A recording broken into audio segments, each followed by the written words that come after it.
Hello, friends, and welcome to another episode of Desi Chale Canada. We all know how the COVID situation has impacted a lot of people around the world, and particularly people who had received their confirmation of permanent residence for Canada and were looking to move to Canada in a few weeks have been impacted because they are now left stuck and not sure what to do. So, I have a guest today who is in a similar situation, and we are going to talk to him to understand how are they dealing with this situation and what preparations are they doing, what kind of changes have they made to their schedule of moving to Canada. So let's talk to my guest, Edgar.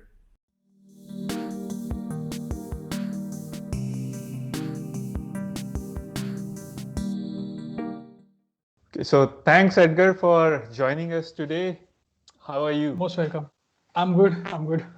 Perfect. So just to let our viewers know that when I first contacted Edgar for this video interview, he was a bit reluctant because he thought that because of the lockdown, he hasn't been able to get his haircut done and get his beard trimmed. But I must say, Edgar, it looks like you've done some preparation. You're looking good. Thank you. Thank you. I managed it somehow myself. So yeah. Perfect. So I think you recently got your confirmation of your permanent residence for Canada. So Yes. could you tell us a little bit about which program did you qualify under and a little bit about your timeline? Okay. So I'll just quickly introduce myself. My name is Edgar Stevens. I am from Nagpur and I'm currently working at a consultant company in Dubai called Caliber Consulting. But right now, at the moment, I'm in my hometown. So like most people, I guess, I qualified for the Federal Skilled Worker Program. And my timeline is as follows. I did my IELTS way back in 2017.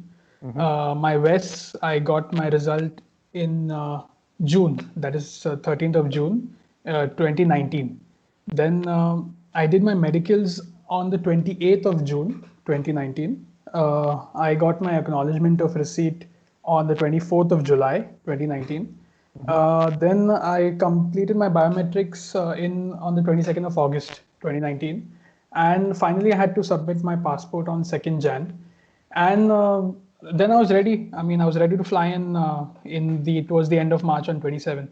But then Okay. the lockdown was imposed, and then things totally changed. Okay. So when were you actually planning to fly and what's your plan now?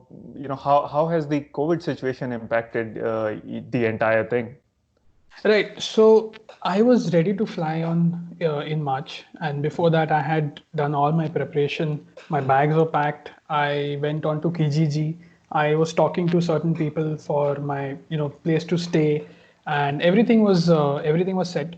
I even had a close friend of mine, and I was going to stay at his place for 2 weeks. But what happened is that things changed because of the COVID-19. I think towards 20th of March, if I'm not wrong, Canada announced a lockdown, Yeah. and probably towards the 24th. On the 24th, India implemented the lockdown. So then I was stuck, and at that moment, I was confused. I didn't know what to do. So I was talking to a friend of mine whose COPR is expiring close to the time when my COPR is expiring, and we just thought that there must be so many people like us who are stuck here in India who have their PR and they're waiting to fly. So we Yeah. just decided to create a Telegram group and reach out to these people and understand the situation, understand what are they doing, how are they navigating through this process. But honestly, with the current situation, people are very they are panicking a lot. For example, there was this one lady who I was talking to on the group. She said her husband is in Canada right now, and she was going as a dependent. But he was expecting her arrival, and so he got a new flat. He's paying, I think, 1,500 CAD rent, and now she cannot fly. So that money is kind of Yeah. going to waste in a certain sense. Yeah. Then there are people over here in India who have, I keep reading on the groups that they've left their jobs, they've sold their properties, and they're waiting to fly, and they have kids. So for them, the situation is pretty difficult, I guess, compared to my situation.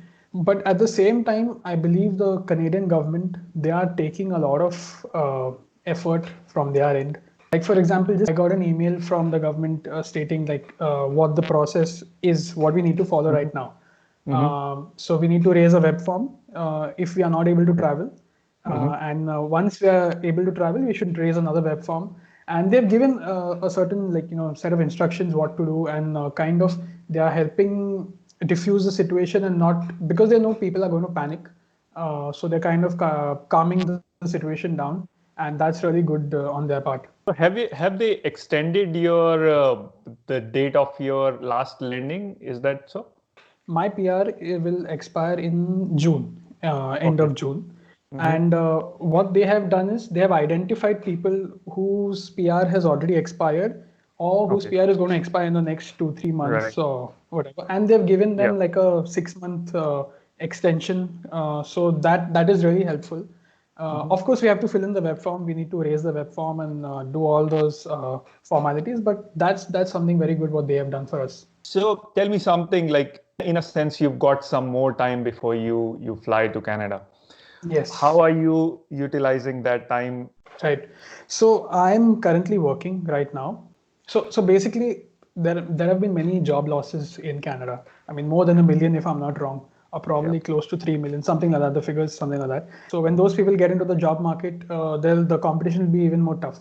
So what I'm doing right now is I'm investing in myself. I'm trying to gain more skills and build Mm-hmm. my skill set so Mm-hmm. that when the time comes, I can differ myself from the competition.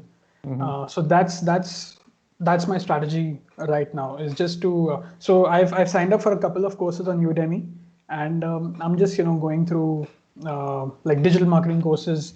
So there's a Salesforce course which I'm doing, so I'm just trying to update myself and upgrade myself for when the time comes.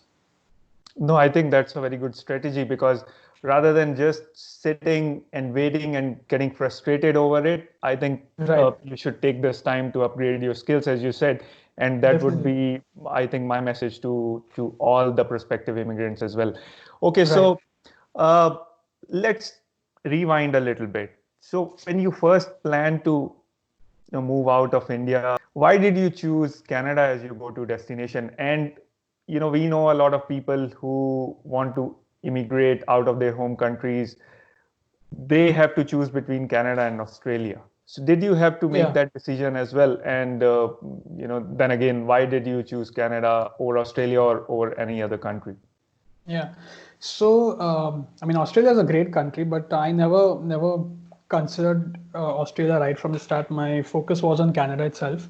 Mm. And initially, my plan of action was to go and do a master's course in Canada. Okay. But then, when I found out about the programs and the fees structure, and I mean, I found that a little expense on the expensive side. I mean, 12 to 15 lakhs, or probably even 20 lakhs. I mean, that's a lot of money. So I decided not to use the study approach, but Mhm. and then at the same time, I happened to talk to a friend of mine, and he explained to me. He told me what PR is, and he told me that he's applying for PR. And I mean, then this thing made sense. So I went via the PR route, and then I applied. I found out all the information, and then I applied for my PR. Now, once you are able to fly down to Canada, then tell us a little bit about your plans for some of your initial days here in Canada. Have you done any kind of research on, how do you want to go about things? Initially, I had planned to stay with a friend and then search for an apartment for myself. But then now, most likely, I'll still be doing the same thing, but I won't be staying with my friend. I will have to go back to Kijiji's, check out for rooms and places to stay. So that's the immediate plan of action once I land in Canada. In terms of job, I guess that's my main priority.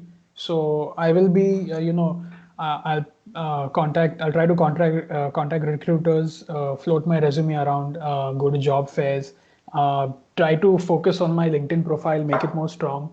Mhm. So that's kind of the general plan right now.